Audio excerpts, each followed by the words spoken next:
കർത്താവായ ദൈവമേ, വിശുദ്ധ രക്തത്താൽ അങ്ങയുടെ വിശുദ്ധ രക്തത്താൽ ത്വക്ക് രോഗികളെ അങ്ങ് കഴുകണമേ. കർത്താവേ, ഉദര രോഗികളുടെ ഉദരങ്ങളെയും കുടലിലെ പുണ്ണുകളെ PCODകളെ കർത്താവേ വിശുദ്ധ രക്തത്താൽ കഴുകണമേ. കർത്താവേ, ആന്തരിക അവയവങ്ങളുടെ സിസ്റ്റുകള്, പോളിപ്പുകള്, മുഴകള് യേശുനാമത്തിൽ ഈ നിമിഷം ഈശോനാമത്തിൽ അപ്രത്യക്ഷമാകട്ടെ. ഹല്ലേലൂയ. ദൈവത്തിൻ ചൈതന്യമേ ഞങ്ങളിൽ വന്നു നിറഞ്ഞിടണേ.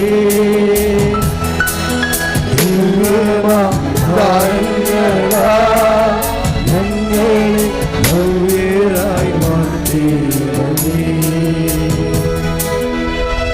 ഏറ്റു പ്രാർത്ഥി. കർത്താവായ ദൈവമേ, അങ്ങയുടെ തിരുസന്നിധാനത്തിൽ ഒരുമിച്ച് കൂടിയിരിക്കുന്ന ഞങ്ങൾക്കും ഈ ശുശ്രൂഷ ടെലിഫോണുകളിലെ ശ്രദ്ധിക്കുന്ന എല്ലാവർക്കും പ്രാർത്ഥിക്കുന്ന എല്ലാവർക്കും ആരാധിക്കുന്ന എല്ലാവർക്കും കർത്താവിന്റെ വൻ കൃപകള് പരിശുദ്ധ അമ്മയുടെ മാധ്യസ്ഥത്തില് ഇപ്പോൾ അനുഭവിക്കുവാൻ അനുഗ്രഹം നൽകണം.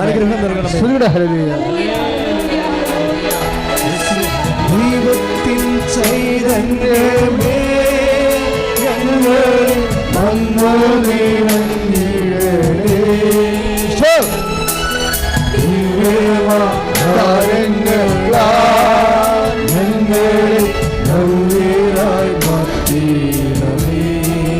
കർത്താവായ ദൈവമേ, ജീവിത അവസ്ഥകളിൽ ജീവിതം കഴിഞ്ഞുകൂടാൻ വേണ്ടി ജീവിത ഉപായ മാർഗങ്ങള്, വ്യവസായങ്ങള്, വ്യാപാരങ്ങള്, ചെറുകിട തൊഴിൽ സംരംഭങ്ങള്, വരുമാന മാർഗങ്ങള് ആശ്രയിച്ച് ജീവിക്കുന്ന എല്ലാവരെയും ഇപ്പോൾ സ്പർശിക്കണമേ.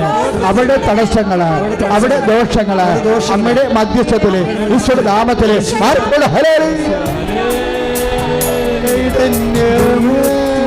ഞങ്ങളിൽ വന്നു നിറഞ്ഞിടണേ.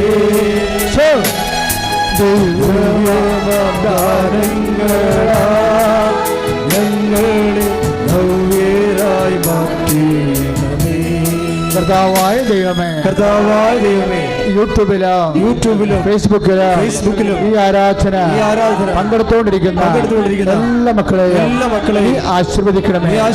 ഈ പുഴുക്കലില് ഇവിടെ വിഷമിക്കുന്ന എന്നിട്ടും ആരാധിക്കുന്ന എല്ലാ മക്കളുടെ മേലും കർത്താവിന്റെ വിശുദ്ധ രക്തം തളിക്കപ്പെടട്ടെ. മാർഗ രോഗങ്ങള്, വ്യാധികള്, ദുരിതങ്ങള് യേശുനാമത്തില് ദൈവത്തിൻ ചൈതന്യമേ ഞങ്ങളിൽ വന്നു നിറഞ്ഞിടണേ.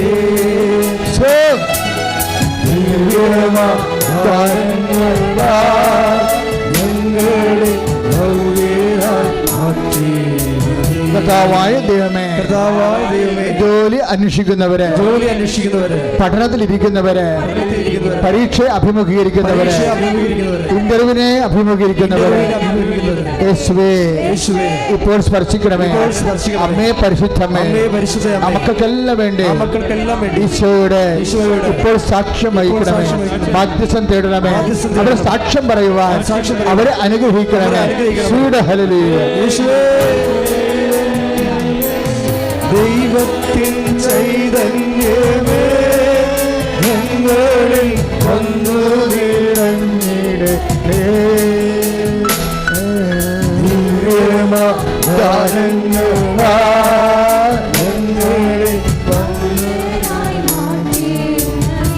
കർത്താവായ ദൈവമേ, അമ്മയുടെ തിരുസന്നിധാനത്തിൽ ഈശോയുടെ നാമത്തിൽ ഉടമ്പടി ചെയ്തിരിക്കുന്ന ഓരോ മക്കളെയും അതിനുവേണ്ടി പ്രാർത്ഥിച്ചൊരുങ്ങുന്ന ഓരോ മക്കളെയും ഇപ്പോൾ സ്പർശിക്കണമേ.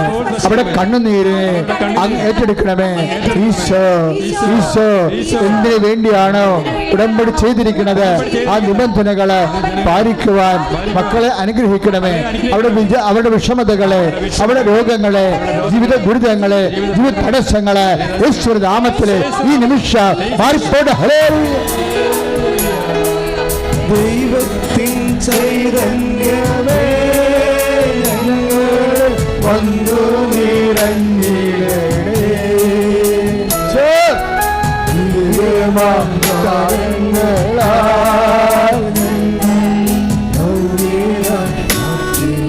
കർത്താവായ ദൈവമേ, ജീവിത ആവശ്യങ്ങളിലെ ഒറ്റപ്പെട്ടു പോയിരിക്കുന്നവരെ, നിസ്സഹായരായി പോയിരിക്കുന്നവരെ, അങ്ങ് സഹായിക്കാതെ ഒരു ഇഞ്ച് പോലും മുന്നോട്ട് പോകാൻ പറ്റാത്തവരെ, മക്കളില്ലാത്തവരെ, വിവാഹ തടസ്സമുള്ളവരെ, വീടില്ലാത്തവരെ, സ്ഥലമില്ലാത്തവരെ, സാമ്പത്തിക ബാധ്യതകളാൽ വേദനിക്കുന്നവരെ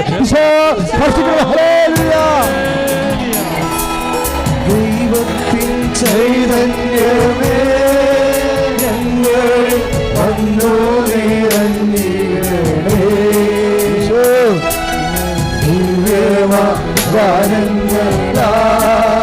ഞങ്ങളെ ഭവ്യരായി മാറ്റിയിടണേ.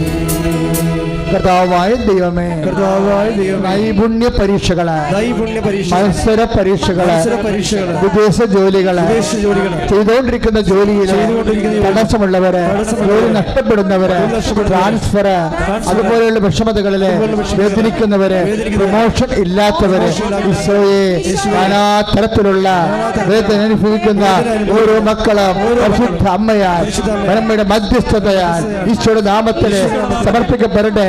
ഉടമ്പടി ചെയ്തിട്ടില്ലാത്തവരുടെ മേൽ കർത്താവിന്റെ കാരുണ്യം പ്രത്യേകമായി ചൊരിയട്ടെ.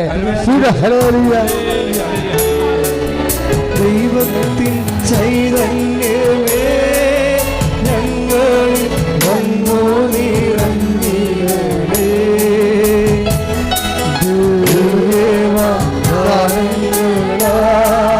ഞങ്ങളെ ഭവ്യരായി മാറ്റിയിടണേ.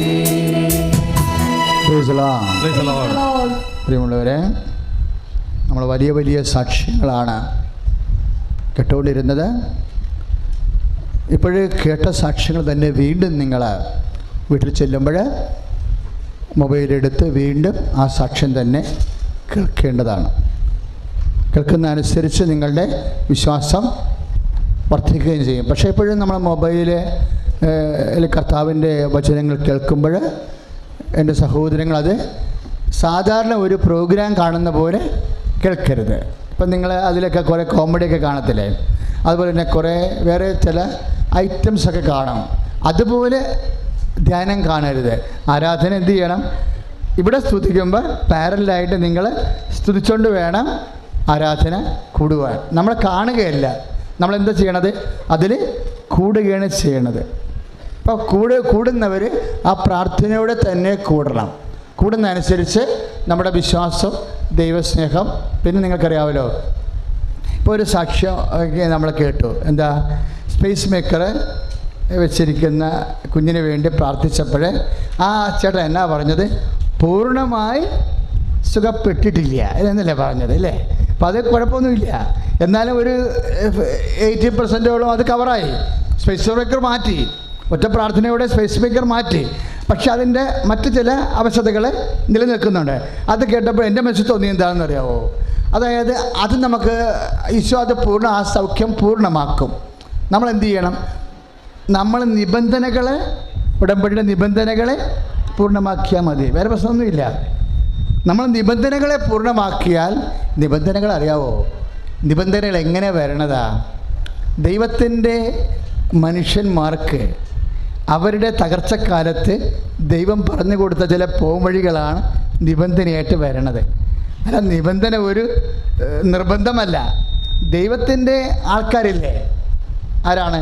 ദാവീദ്, മോസസ്, ജോബ്, ഇങ്ങനെ ദൈവമെന്ന് പറഞ്ഞിങ്ങനെ കൂടെ നടന്ന കുറേ കക്ഷികളില്ലേ? ഈ ആൾക്കാർക്ക് കുറേ പ്രയാസം വന്ന കാലത്ത് ദൈവം രഹസ്യമായി ഉപദേശിച്ചു കൊടുത്ത വിടുതൽ മാർഗങ്ങളാണ് നിബന്ധന എന്ന് പറയണത്. ഇപ്പം ജോബ് അല്ലേ, ജോബിൻ്റെ കാര്യം തന്നെ എടുത്തു നോക്കിയേ. ജോബ് 3 നിബന്ധന ചെയ്യുന്നുണ്ട്. അയാളുടെ മക്കളെ ചേട്ടൻ്റെ വീട്ടിൽ പോയപ്പോഴേ വലിയ കൊടുങ്കാറ്റ് വന്ന് 4 വശത്തുനിന്നും കൊടുങ്കാറ്റ് വന്ന് വീട് തകർന്നു പോയി, മക്കൾ മരിച്ചുപോയി. അപ്പോൾ വലിയ ദുരന്തമായിപ്പോയി. അത് വന്ന് അദ്ദേഹത്തിൻ്റെ ദൂതന്മാർ വന്ന് പറഞ്ഞു, നിൻ്റെ മക്കൾ മരിച്ചു പോയെന്ന് പറഞ്ഞു. അപ്പോൾ വലിയ ചേട്ടൻ്റെ വീടും തകർന്ന് നിൻ്റെ മക്കൾ മരിക്കുകയും ചെയ്ത്. അപ്പോൾ ദുരന്തമല്ലേ. ദുരന്തമായപ്പോൾ ജോബ് ഉടനെ 3 കാര്യങ്ങൾ ചെയ്യും. അത് നിബന്ധനയാണ്. ഈ ഒരു തകർച്ചയിൽ, കുടുംബ തകർച്ചയല്ലേ, കുടുംബവും തകർന്ന് മക്കളും മരിച്ചു. അപ്പോൾ ഈ കുടുംബ തകർച്ചയിൽ 3 കാര്യങ്ങൾ അദ്ദേഹം ചെയ്യുന്നുണ്ട്. എന്താണ്? ആദ്യമായി തന്നെ അദ്ദേഹം തലമുണ്ടനം ചെയ്ത് കളഞ്ഞു. പിന്നെ എന്ത് ചെയ്ത്? വസ്ത്രം കീറി. പിന്നെ എന്ത് ചെയ്ത്?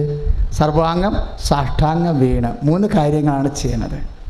തകർച്ച വരുമ്പോഴേ നമ്മുടെ നിബന്ധനകളൊക്കെ പരിശോധിച്ച് കഴിഞ്ഞാൽ ഇതിൻ്റെ ഒരു പ്രധാനപ്പെട്ട ഒരു മുഖ്യധാര ഈ നിബന്ധനയുടെ ഉള്ളിൽ കൂടി പോണത് എന്താണെന്നറിയാവോ? എളിമപ്പെടുക എന്നുള്ളതാണ്. മനസ്സിലായില്ലേ? നമ്മൾക്കൊരു തകർച്ച വരുമ്പോൾ അതിനെ അതിജീവിക്കാനുള്ള മാർഗം. ഇപ്പം ജോബിൻ്റെ പുസ്തകം 1-ാം അധ്യായത്തിലാണ് 22-ാമത്തെ വാക്യം. ജോബ് 1:22. ശ്രുതിയുടെ മക്കളെ, യേശുവേ സ്തോത്രം.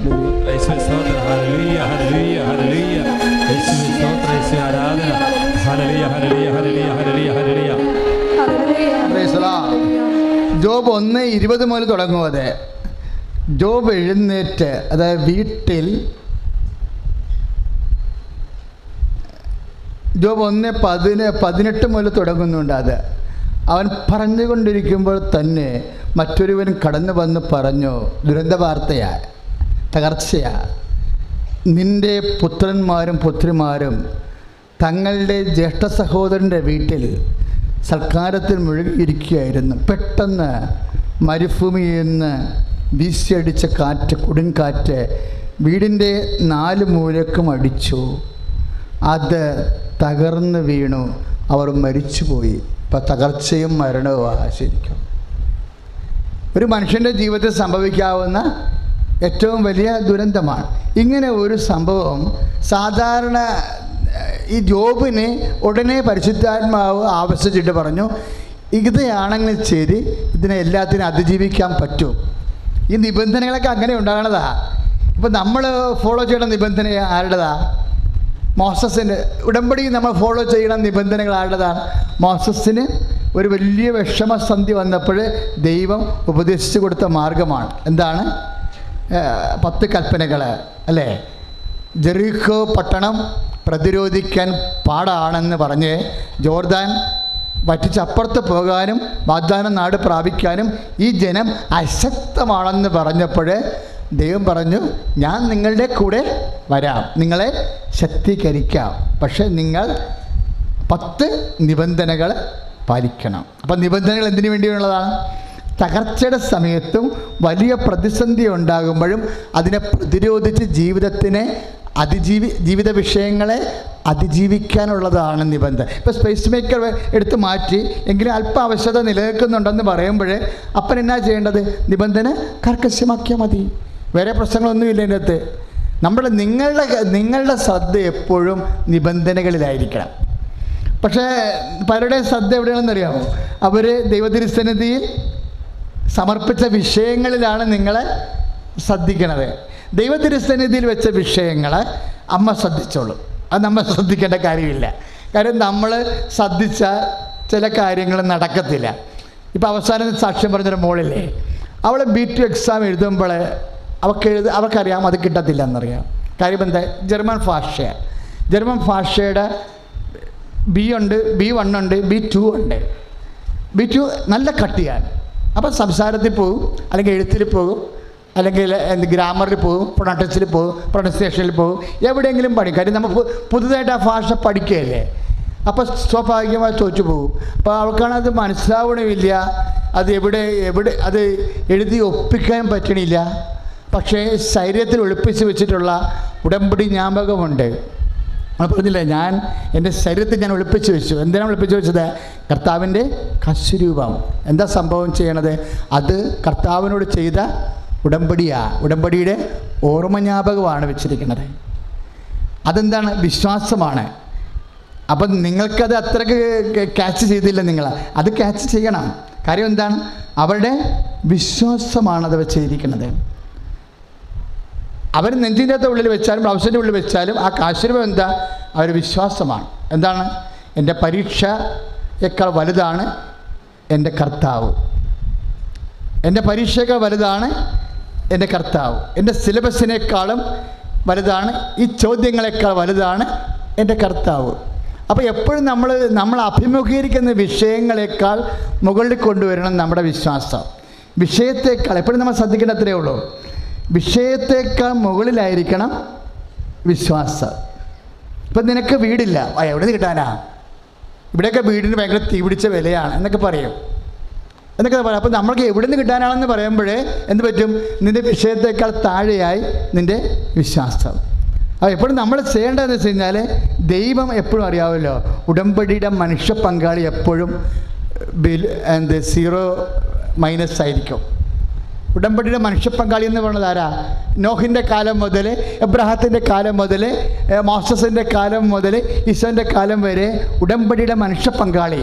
ഉടമ്പടിക്ക് 2 പങ്കാളിയും ഉണ്ടാവും, ദൈവ പങ്കാളിയും ഉണ്ടാവും, മനുഷ്യ പങ്കാളിയും. ഈ മനുഷ്യ പങ്കാളിയുടെ അവസ്ഥ വളരെ മോശമായിരിക്കും, അല്ലേ? നോഹ് ഒരു മനുഷ്യ പങ്കാളിയാണ്. അയാളുടെ മുമ്പിലുള്ള എന്താ?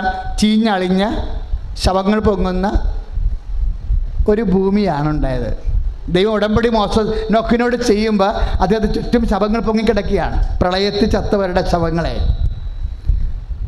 പ്രളയത്തിൽ ചത്തുപോയവരുടെ ശവങ്ങളും മുങ്ങിപ്പോയ വീടുകളും നശിഞ്ഞുപോയ ഒരു ലോകമാണ് അദ്ദേഹത്തിന് ചുറ്റും കിടക്കുന്നത്.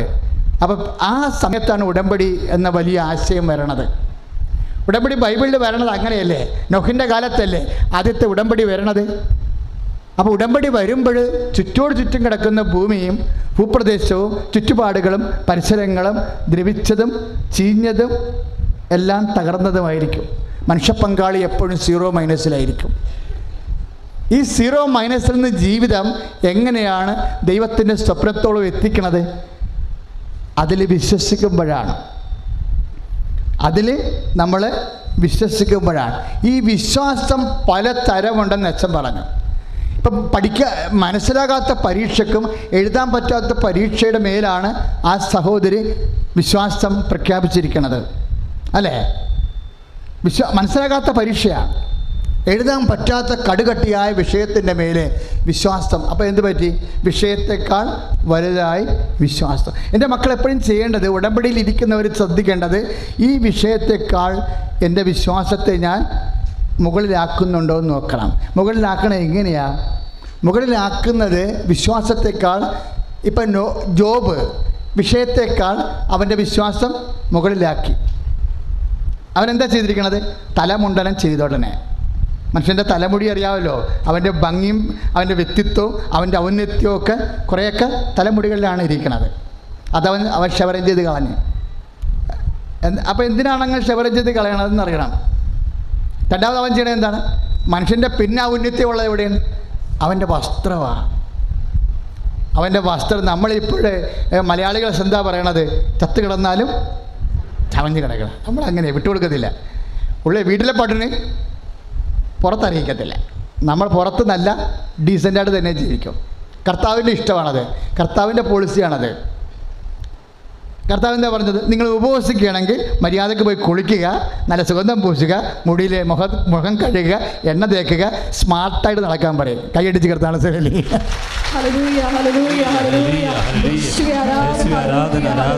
അത് വളരെ ജീസസ് നല്ല സ്മാർട്ട് ജീസസാണ്. ആ കാഴ്ചപ്പാടൊക്കെ എന്ത് സ്മാർട്ടാണ് കാഴ്ചപ്പാട്. അലവരാതിയായിട്ട് നടക്കരുതെന്നാണ്, സ്മാർട്ടായിട്ട് നടക്കണം. വേറെ നാട്ടുകാരെ അറിയിക്കേണ്ട, നിങ്ങളുടെ ആവശ്യത നാട്ടുകാരെ അറിയിക്കേണ്ട ഒരു കാര്യമില്ല. അതുപോലെ തന്നെ പക്ഷേ നമുക്കൊന്ന് ദൈവത്തിൻ്റെ ശക്തി നമ്മളിലേക്ക് വരണം. നമ്മുടെ ശക്തി കൊണ്ട് ഇപ്പോഴത്തെ ഈ പരീക്ഷണം അതിജീവിക്കാൻ പറ്റത്തില്ലെന്ന് കണ്ടാൽ ദൈവത്തിൻ്റെ ശക്തി വരാനുള്ളൊരു മാർഗം എന്താ? നമ്മൾ എളിമപ്പെടുകയാണ്. ഈ നിബന്ധനയുടെയൊക്കെ ഉദ്ദേശം അതാണ്. നിബന്ധനകളുടെ എല്ലാത്തിൻ്റെ ഉദ്ദേശം എന്താണ്? നമ്മളെ എളിമപ്പെടുത്തുക. ഇപ്പം ജോബ് എന്താ ചെയ്തത്? വസ്ത്രം വലിച്ചു കീറി. അപ്പം വിലക്ഷണമായ വസ്ത്രം വലിച്ചു കീറിയാൽ അറിയാമല്ലോ, പിറ്റേ ദിവസം പോയി വേറെ ഇടാൻ പറ്റത്തില്ല. ആ കീറിയ വസ്ത്രം കൊണ്ട് ആ ഉപവാസകാലം മുഴുവൻ നടക്കണം. ആ കീറിയ വസ്ത്രം കൊണ്ട് അതാണ് മനുഷ്യൻ്റെ മുമ്പിൽ എളിമപ്പെടും, ദൈവത്തിൻ്റെ മുമ്പിൽ എളിമപ്പെടും. നമുക്ക് വസ്ത്രം കീറുക എന്നൊക്കെ പറയുമ്പോൾ നമുക്കോർക്കും അല്ല, ഒരു ഈശോ തന്നെ ഉടമ്പടി ചെയ്യാൻ നേരത്തെ എന്താ ചെയ്തത്? വസ്ത്രത്തിലാണ് ആദ്യം തൊട്ടത്. തൻ്റെ മേലങ്കി ഊരി മാറ്റി ഇല്ലേ? എന്നിട്ട് വേറെ ഒരു ദാസൻ്റെ വസ്ത്രമെടുത്ത് ധരിച്ചു. മേലങ്കി മാറ്റിയിട്ട് അരക്കച്ച കെട്ടി ദാസൻ്റെ വേഷം ധരിച്ചു.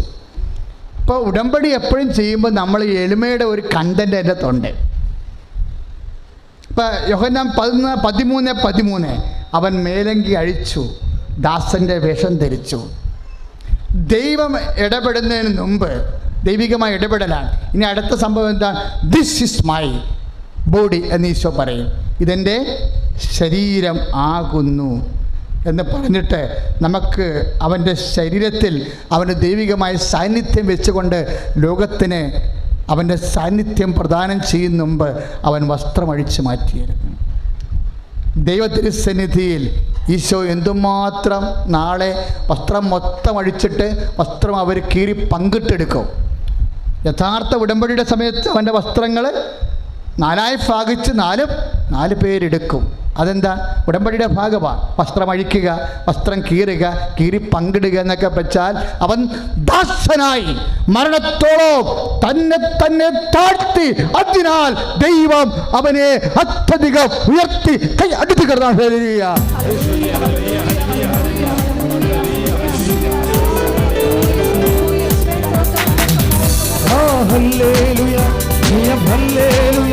യേശു കർത്താവ് ജീവിക്കുന്നു.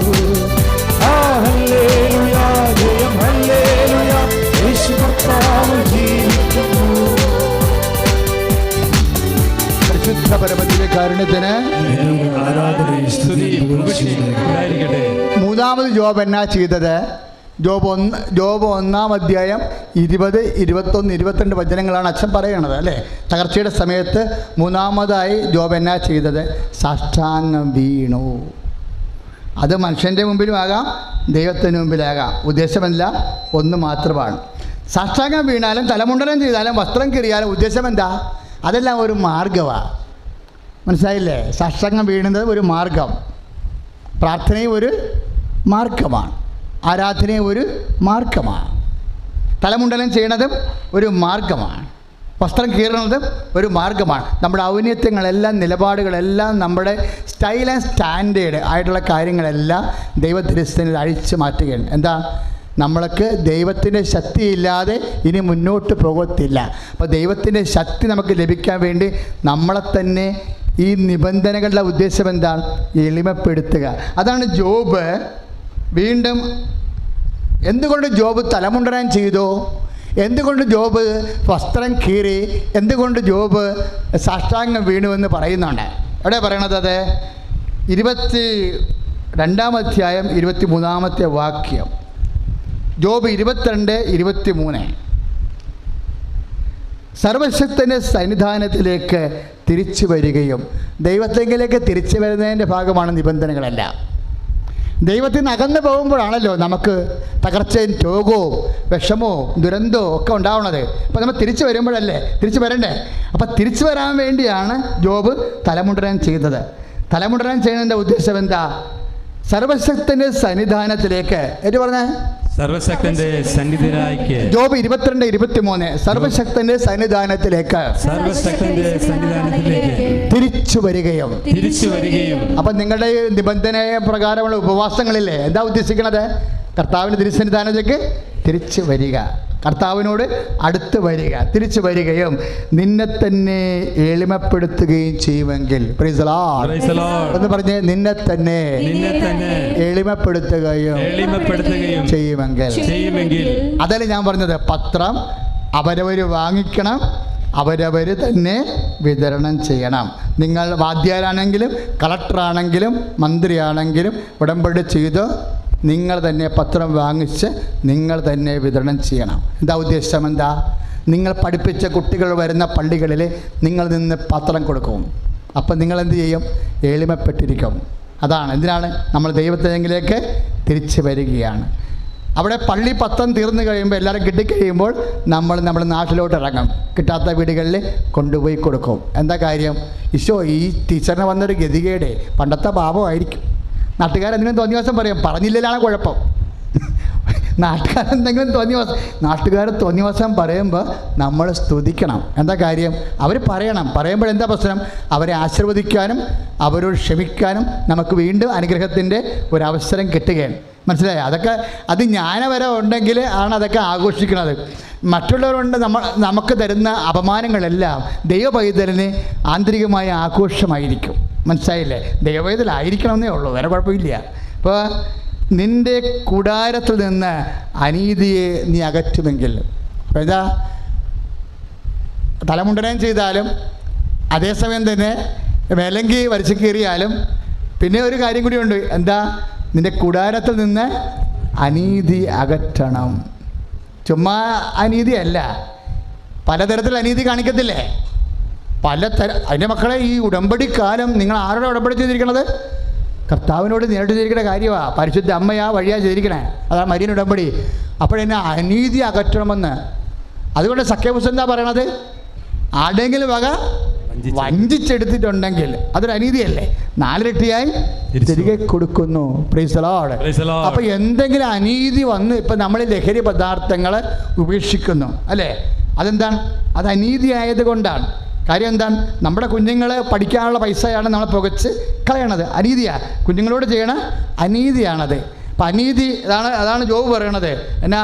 ജോബ് 22:23 നിൻ്റെ കൂടാരത്തിൽ നിന്ന്, അതായത് നിൻ്റെ കുടുംബത്തിൽ നിന്ന് അനീതി അകറ്റുമെങ്കിൽ. അനീതി അകറ്റണം. അനീതി അകറ്റണം എന്ന് പറയുമ്പോഴേ എന്നാ സംഭവം എന്നറിയാവോ? ഇപ്പോഴേ അപ്പനും അമ്മയൊക്കെ മുതിർന്നവരും പ്രായമുള്ളവരുമൊക്കെ നമ്മുടെ കുടുംബങ്ങളിൽ ജീവിക്കണില്ലേ? അവരെ പ്രതി എപ്പോഴും കുടുംബത്തിൽ കലഹങ്ങൾ ഉണ്ടാവണില്ലേ? അത് എന്ന് വെച്ചാൽ ഞാൻ തന്നെ നോക്കണോ അപ്പൻ്റെ അമ്മയുടെയും സ്വത്തുകൾ എല്ലാ സഹോദരന്മാർക്കും ഒരുമിച്ചല്ലേ കിട്ടിയത്, ഓരോരുത്തരും നോക്കേണ്ടതല്ലേ എന്നൊക്കെ പറഞ്ഞുകൊണ്ട് അമ്മയെ പ്രതി അപ്പനെ പ്രതിയൊക്കെ ഭയങ്കര കടിപിടിയാണ്. അങ്ങോട്ടും ഇങ്ങോട്ടും തട്ടിക്കളിക്കലല്ലേ? അപ്പോഴേ എപ്പോഴും നമ്മൾ ശ്രദ്ധിക്കേണ്ടത്, അപ്പനെ അമ്മനെ ഒന്നും അല്ലെങ്കിൽ മുതിർന്നവരെ രോഗികളെ ഒന്നും ആരും ഓശാരത്തിന് നോക്കണ്ടെന്ന് ലോകത്തോട് ഒരാൾ മാത്രമേ പറഞ്ഞിട്ടുള്ളൂ. നിങ്ങളാരും ഓശാരത്തിന് അപ്പനെയും അമ്മനെയും നോക്കണ്ടെന്ന് പറഞ്ഞിട്ടുണ്ട്. പിന്നെന്താ? എൻ്റെ നാമത്തിൽ ഒരു ഗ്ലാസ് പച്ചവെള്ളം കൊടുത്താൽ ഞാൻ പ്രതിഫലം നൽകും, അല്ലാതെ സാലറിക്ക് ചെയ്താൽ മതി എന്നാണ് പറഞ്ഞിരിക്കണേ. നിങ്ങൾ ആരെങ്കിലും ചെയ്തിട്ടുണ്ടെങ്കിൽ അതിനെല്ലാം റീഫണ്ട് ചെയ്യും. 10:42 മത്തായിയുടെ സുവിശേഷം.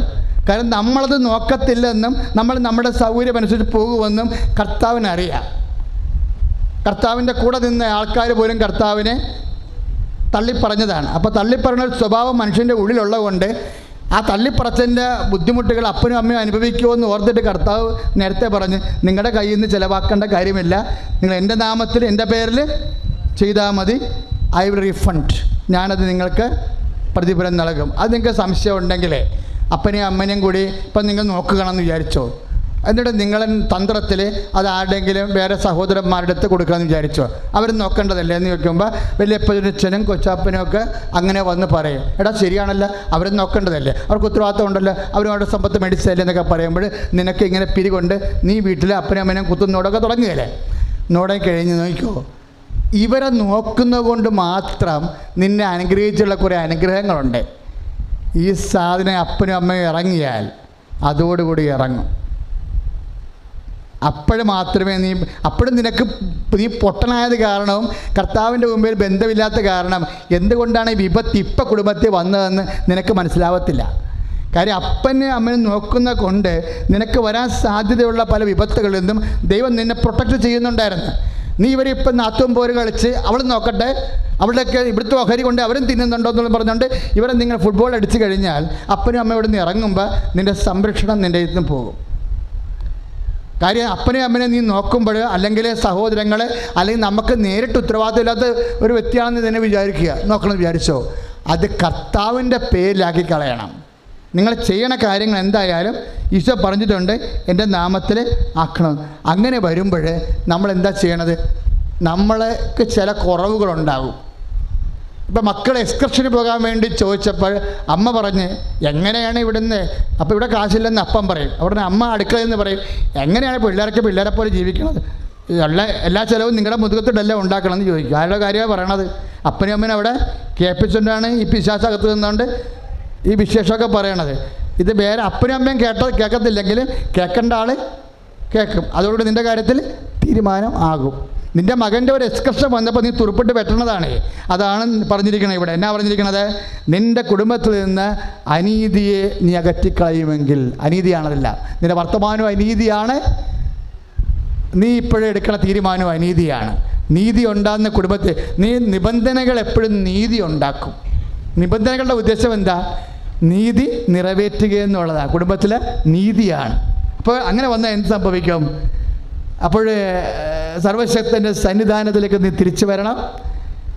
ജോബ് 22:23 നിന്നെ തന്നെ എളിമപ്പെടുത്തുകയും ചെയ്യുമെങ്കിൽ, നിൻ്റെ കൂടാരത്തിൽ അനീതി നീ അകറ്റിക്കളയുമെങ്കിൽ എന്ത് സംഭവിക്കും? നീ തീരുമാനിക്കുന്ന കാര്യം നിനക്ക് സാധിച്ചു കിട്ടും. കൈയിട്ടിച്ച് കിടത്താണ്.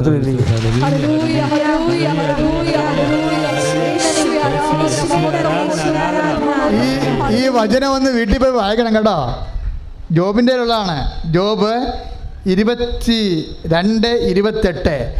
അതായത് സർവശക്തൻ്റെ സന്നിധാനത്തേക്ക് നീ തിരിച്ചു വരികയും നിന്നെ തന്നെ എളിമപ്പെടുത്തുകയും ചെയ്യുമെങ്കിൽ, നിന്റെ കൂടാരത്തിൽ നിന്ന് അനീതി നീ തുടച്ചു മാറ്റുമെങ്കിൽ എന്ത് സംഭവിക്കും? 22:28 എന്താ പറയണത്? നീ തീരുമാനിക്കുന്ന കാര്യം പറഞ്ഞേ, നീ തീരുമാനിക്കുന്ന കാര്യം നിനക്ക് സാധിച്ചു കിട്ടും. നിന്റെ പാതകൾ പ്രകാശിതമാകും. അപ്പൊ ദൈവത്തിന് ആഗ്രഹമുള്ള കാര്യമാണ് എന്താണ്? നമ്മൾ തീരുമാനിക്കുന്ന കാര്യം സാധിച്ചു കിട്ടുക എന്നുള്ളത്. അപ്പോൾ നമ്മൾ തീരുമാനിക്കുന്ന കാര്യം നമ്മുടെ കൈപ്പിടിക്ക് ഒതുങ്ങാത്തതാണെങ്കിലും കർത്താവ് ഒരു തീരുമാനമെടുത്താൽ നമ്മൾ തീരുമാനിക്കുന്ന കാര്യം ദൈവ തീരുമാനമായി മാറും. നമ്മൾ തീരുമാനിക്കുന്ന കാര്യത്തെ ദൈവ തീരുമാനമാക്കാനുള്ള മാർഗമെന്താ? ദൈവത്തിൻ്റെ നിബന്ധനകൾ പാലിച്ചുകൊണ്ട് കൂടാരത്തിലും കുടുംബത്തിലും നീതി പുനഃസ്ഥാപിക്കണം. സ്തുതിയുടെ ഹല്ലേലൂയ, സ്തുതിയുടെ ഹല്ലേലൂയ.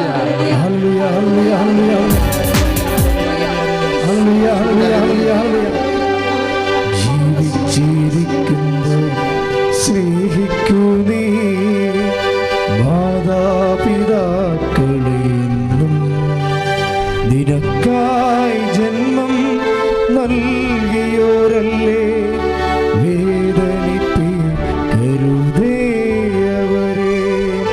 ജീവിച്ചിരിക്കുമ്പോൾ സ്നേഹിക്കൂ നീ മാതാപിതാക്കളെന്നും, നിനക്കായി ജന്മം നൽകിയോരല്ലേ വേദനിപ്പിക്കരുതേ അവരെ. പരിശുദ്ധ പരമദിവ്യകാരുണ്യത്തിന്, പരിശുദ്ധ പരമദിവ്യകാരുണ്യത്തിന് എഴുന്നേൽക്കുക. നിറച്ച വസ്തുക്കൾ എടുക്കുക.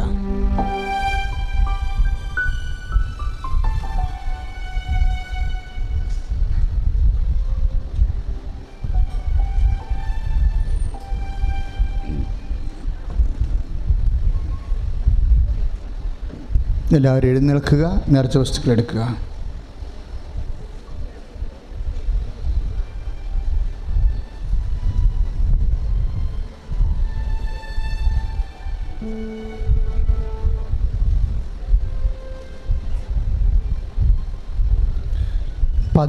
പതിരകൾ ശോഷിച്ചു പോവുകയും തുടയ്ക്ക് അമിതമായി നീര് കയറി വണ്ണം വെക്കുകയും തൊടയുടെ ഉൾഭാഗങ്ങളെ പൊട്ടി ഒലിക്കുകയും ചെയ്യുന്ന രോഗിയെ കർത്താവ് ഇപ്പോൾ സുഖപ്പെടുത്തിക്കൊണ്ടിരിക്കുന്ന സുളലിയ.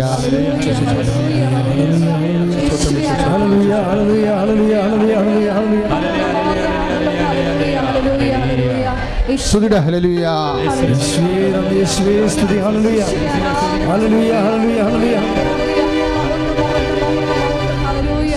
പിൻകഴുത്ത്, നമ്മുടെ പിൻകഴുത്തിൻ്റെ താഴെ കാണുന്ന 3-4 ഉണ്ടകൾ പോലെയുള്ള നട്ടലിൻ്റെ മേൽഭാഗം, അത് നമ്മൾ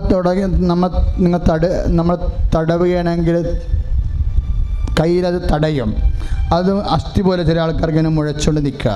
ഈ രോഗങ്ങളിൽ അവിടെ എന്തോ ദ്രവിപ്പോ അല്ലെങ്കിൽ വേദനയോ ഉണ്ടാകുന്ന രോഗികളുണ്ട്. അത് വരുമ്പോൾ തലക്ക് ഭയങ്കര കഴപ്പായിരിക്കും, തല നേരെ നിൽക്കാത്ത വിധത്തിൽ വിഷമം ഉണ്ടാവും. ആ വ്യക്തികൾ കർത്താവ് ഇപ്പോൾ സ്പർശിച്ചു കൊണ്ടിരിക്കുന്ന സുഖലലിയ.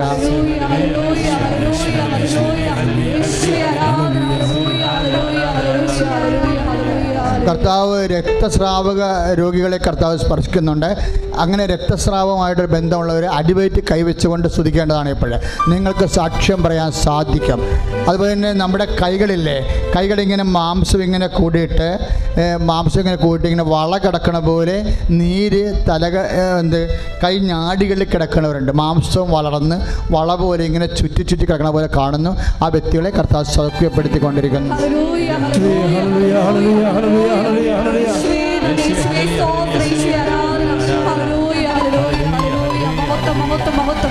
പരിശുദ്ധ പരമദിവ്യകാരുണ്യത്തിന്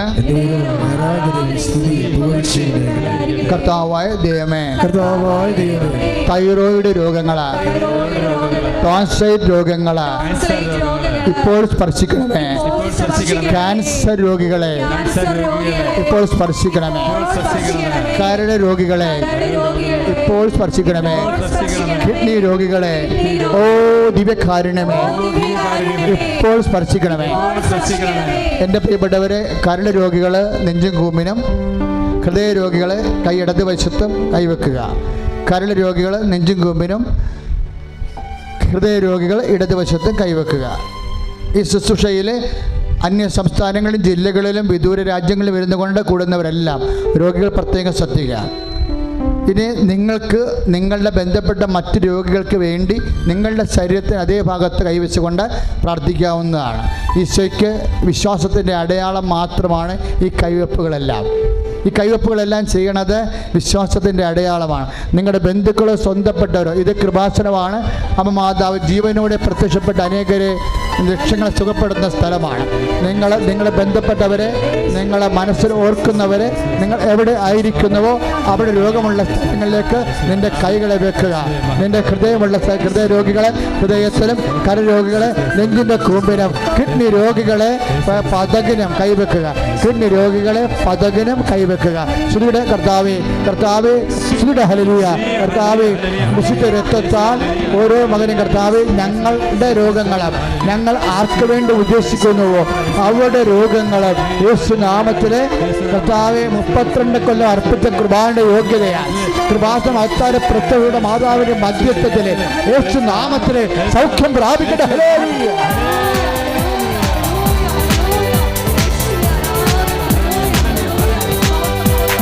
രോഗമെല്ലാം മാറിടട്ടെ, കഷ്ടമെല്ലാം നീങ്ങിടട്ടെ.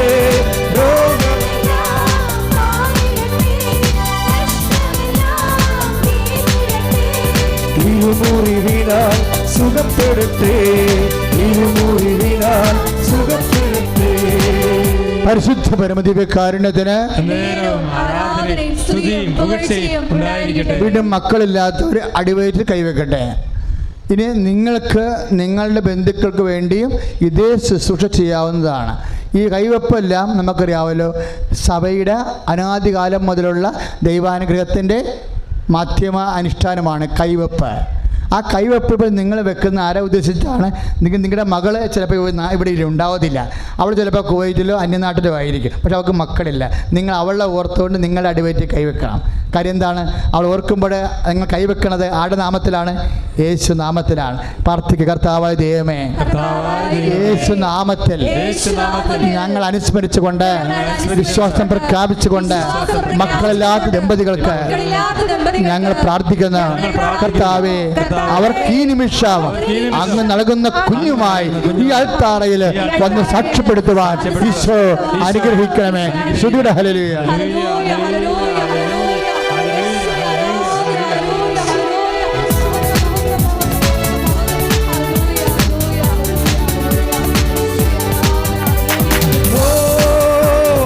അഭിഷേകമേ, ഓ അഭിഷേകമേ, കാറ്റായി വീശണമേ, നീ കാറ്റായി വീശണമേ. വലിച്ചിൽ രോഗം എന്താണെന്ന് അച്ഛന് മനസ്സിലാവണില്ല. അതായത് വലിച്ചെന്ന് പറയണത് അകത്തുള്ള ഞരമ്പുകളുടെ വലിച്ചിലാണ്. അകത്തുള്ള ചില ഞരമ്പുകൾ ചിലപ്പോൾ സമയത്ത് തലയുടെ ഉള്ളിലുള്ള ചില ഞരമ്പുകൾക്ക് മുമ്പത്തേക്കാൾ ടെൻഷൻ വരും. അതാണ് വലിച്ചിൽ രോഗമെന്ന് അച്ഛനെ ഉദ്ദേശിക്കുന്നത്. അങ്ങനെ രോഗമൊന്നുമില്ല, പക്ഷേ ഇപ്പോഴും ആത്മാവിൽ കർത്താവ് എനിക്ക് നൽകുന്ന ഒരു ഇൻറ്റ്യൂഷൻസാണ് വലിച്ചിൽ രോഗം. അകത്തെവിടെയെങ്കിലും പേശികൾ ചിലപ്പോൾ പെട്ടെന്ന് അതിൻ്റെ സൗഷ്ഠവം, അതിൻ്റെ അയത്നമായിട്ടുള്ള ചലനങ്ങൾ കുറഞ്ഞിട്ട് ഏതെങ്കിലും ഇൻഫെക്ഷൻ കൊണ്ട് വലിഞ്ഞു മുറുകുന്നുണ്ടെങ്കിൽ അത് വലിച്ചിൽ രോഗമാണ്. അകത്ത് ആന്തരിക വലിച്ചിൽ രോഗങ്ങളെ കർത്താവ് ഇപ്പോൾ സുഖപ്പെടുത്തിക്കൊണ്ടിരിക്കുന്നു. ഹല്ലേലൂയ. യേശു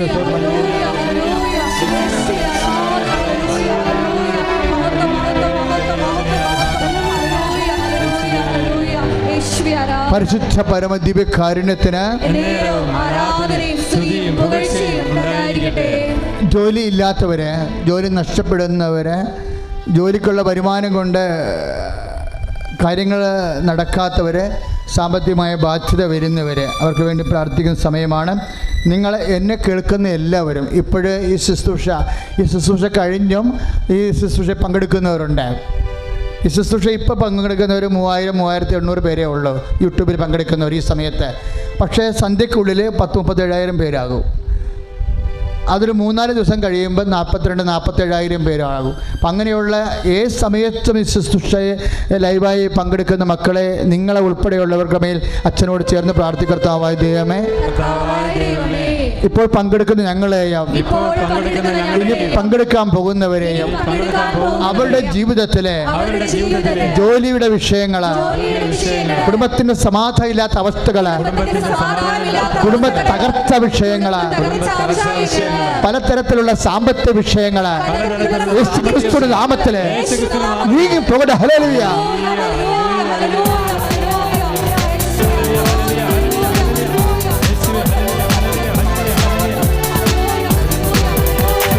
വിടുതലിനാത്മാവേ നിറയണമേ,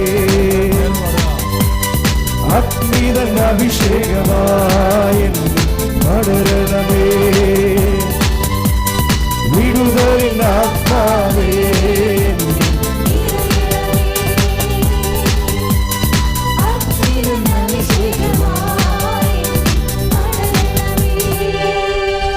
തലയിൽ നമ്മളെ ആദ്യം മുതലേ ഉണ്ടായിരുന്നൊരു മെസ്സേജാണ്. ആ മെസ്സേജ് മാറണില്ല. ആദ്യം വന്നപ്പോൾ പിന്നെ ഞാൻ മറന്നുപോയി. വേറെ മെസ്സേജ് വന്നപ്പോൾ അതാണ് പറഞ്ഞത്. അത് മുഖത്ത് കുരുക്കൾ, നമ്മൾ മുഖക്കുരു അല്ല, ഒരുതരം ചൊരി പോലെ ഇങ്ങനെ വരും.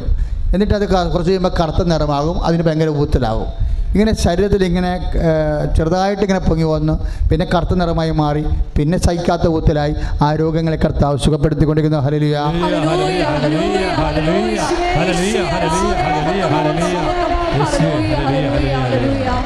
വൈവാഹിക തടസ്സങ്ങൾ, വീടില്ലാത്തവർ, സ്ഥലമില്ലാത്തവർ, അവർക്ക് വേണ്ടി പ്രാർത്ഥിക്കുന്ന സമയമാണ്. അച്ഛനോട് ചേർന്ന് പ്രാർത്ഥിക്കുക. കർത്താവായ ദൈവമേ, വൈവാഹിക തടസ്സമുള്ളവരെ, വീടില്ലാത്തവരെ, സ്ഥലമില്ലാത്തവരെ, പലതരത്തിലെ ജീവിതം സമ്മർദ്ദങ്ങൾക്ക് ഞെരുങ്ങി സമാധാനം നഷ്ടപ്പെടുന്നവരെ, അപമാനത്തോടെയും നിസ്സഹായതയോടെയും കണ്ണീരുമായി കഴിയുന്നവരുടെ മേൽ കർത്താവിന്റെ കാരുണ്യം ചൊരിയട്ടെ. ഹല്ലേലൂയ.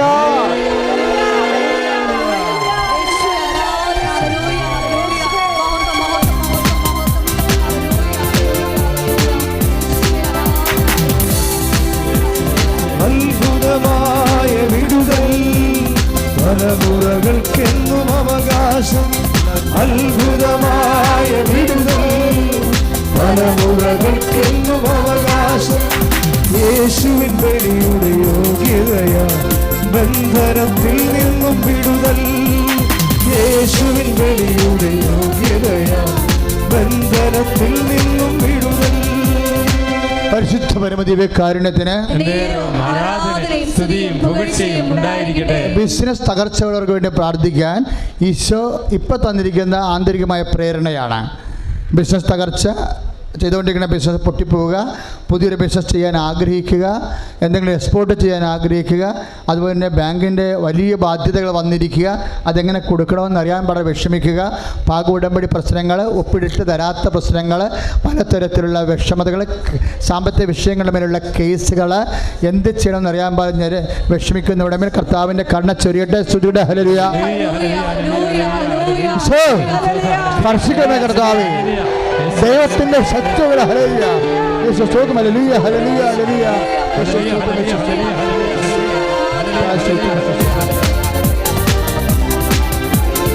അനുഗ്രഹത്തിൻ അധിപതിയേ, അനന്തകൃപ നദിയേ, അനുഗ്രഹത്തിൻ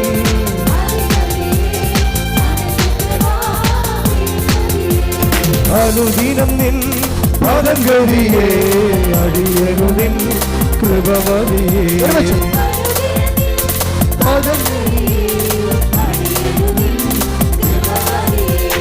അനുഗ്രഹത്തിൻ അധിപതിയേ, അനന്തകൃപ നദിയേ.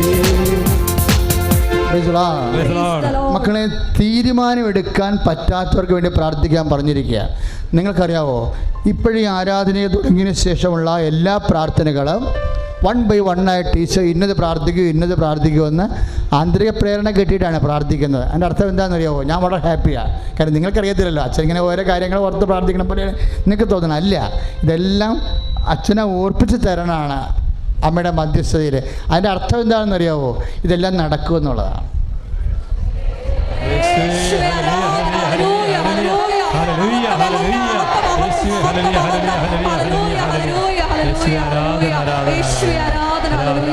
ഇപ്പോഴ് അവസാനമായിട്ട് എന്നാണെന്നറിയാവോ? തീരുമാനം എടുക്കാൻ പറ്റാത്തവരുണ്ടെന്നാണ് പറയണത്. അവർക്ക് ഈ ആഴ്ച തീരുമാനം വരും. 7 ദിവസമാണ്. 7 ദിവസത്തിലുള്ള തീരുമാനം. എന്താ തീരുമാനം എടുക്കാൻ പറ്റാത്തത്? ഇപ്പോൾ ചില ആൾക്കാർക്ക്, ഇപ്പോൾ പിള്ളേർക്കാണെങ്കിൽ ഒരു ഉദാഹരണം ഞാൻ പറയാൻ, ഇത് വിഷനിലുള്ളതല്ല, ഉദാഹരണമാണ്. ഇപ്പോൾ ഉദാഹരണത്തിന് ഏത് സബ്ജക്റ്റ് എടുക്കണമെന്ന് അറിയില്ല, ഏത് രാജ്യത്തേക്ക് പോകണമെന്ന് അറിയില്ല, ഏത് വസ്തു വിൽക്കണമെന്ന് അറിയത്തില്ല. ആദ്യം വസ്തു വിൽക്കണോ, അത് ആദ്യം പെര വെക്കണോ, അത് മകളെ കെട്ടിക്കണമെന്ന് അറിയില്ല.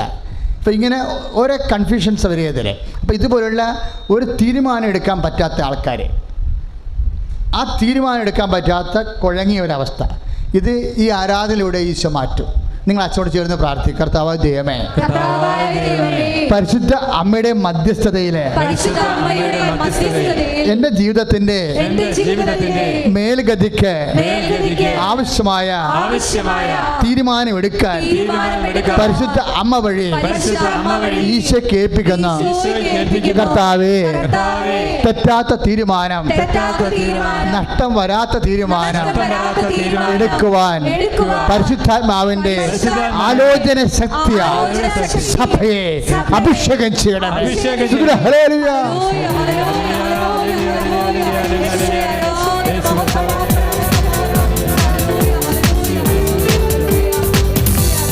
പരിശുദ്ധാത്മാവേ, ശക്തി പകർന്നിടണേ.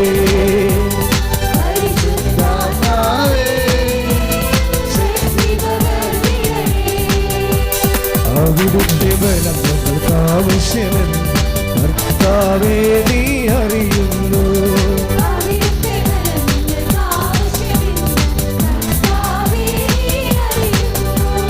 പരിശുദ്ധാത്മാവേ, ശക്തി പകർന്നിടണേ. പരിശുദ്ധ പരമദിവ്യകാരുണ്യത്തിന് കന്നുകാലികള്, ചെറുകിട കുടിൽ വ്യവസായങ്ങള്, നമ്മുടെ സ്വകാര്യമായ ചില വരുമാന മാർഗങ്ങൾ, ആ മേഖലകളെല്ലാം ദൈവാനുഗ്രഹം ഉണ്ടാകാൻ വേണ്ടി സ്തുതിക്കട്ടെ. ഹല്ലേലൂയ. ഈശോയെ അങ്ങനെ മക്കളെ കഞ്ഞിമിച്ച് പോകാൻ, ആഹാരം കഴിച്ചു പോകാൻ, സമാധാനം അവിടെ വരുമാനം മാർഗങ്ങളെ കർത്താവെ നീ ആശീർവദിക്കണമേ കർത്താവെ, അവിടെ നിലനിർത്തി കൊടുക്കണമേ കർത്താവിൻ്റെ കരുണ അല്ലെങ്കിൽ ആവശ്യിക്കട്ടെ. ഹല്ലേലൂയ. യേശു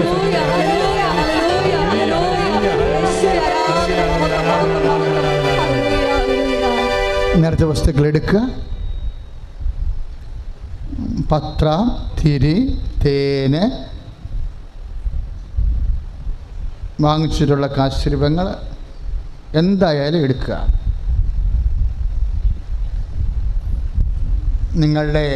നിങ്ങൾ സ്ഥിരമായിട്ട് ഉപയോഗിക്കുന്ന ഒരു മോള് സാക്ഷ്യം പറഞ്ഞില്ലേ, ഞാൻ കൊന്ത കൈ പിടിച്ചുകൊണ്ടാണ് നടക്കണത്, കഴുത്തിലിടാറില്ല.